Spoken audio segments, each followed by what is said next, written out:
Hi, I'm Mary Rogers, and this is the Cuisinart Belgian waffle maker. It's really fun to use because it actually rotates. So let me show you how that happens. You put the batter in. You would put your batter in here. I'm going to do it in a little bit. And you just rotate it 180 degrees. And that's really important to make a really crisp exterior of your waffle, but still get a tender interior, because it distributes the waffle batter really evenly around the plates. And it gives it a chance to really crisp up on the outside.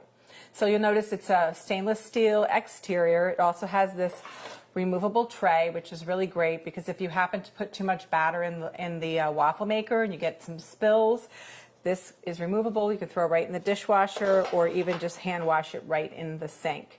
So it's 1,000 watts. It has a ready light here, so it'll tell you when the waffle maker is up to temperature. I preheated it, so we didn't have to wait. And I just want to show you the dial is on the top. So you have your power and your ready on this side, and on the other side, this is the ready for when it's completely baked. The dial here is what you use to pick your shade control. I usually like to put it on about 4. That comes like a really nice medium brown. So let's go ahead and make a beautiful Belgian waffle. Like I mentioned, the plates are very deep. They're 1 inch deep. We're just going to season the plates just a little bit before we get cooking. This happened to be a little damp because I washed the brush, so it's crackling a little bit. So just, mind that if you do that yourself. So I actually mixed up the batter in advance. This is a ginger-based batter.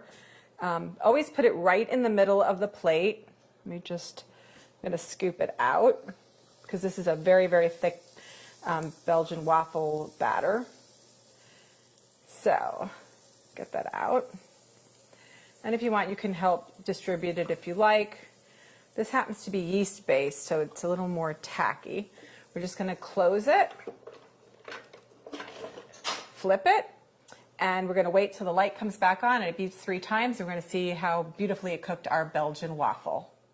So let's check on our waffle.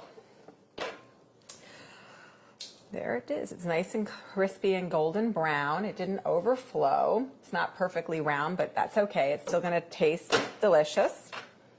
So what we're going to do is put just a little bit of fruit on top and then add a little bit of extra creamy whipped dairy topping to make it really beautiful and fun to eat. So there you have it, the Cuisinart Belgian waffle maker. It's fun to use. Who wouldn't want to have one in their home?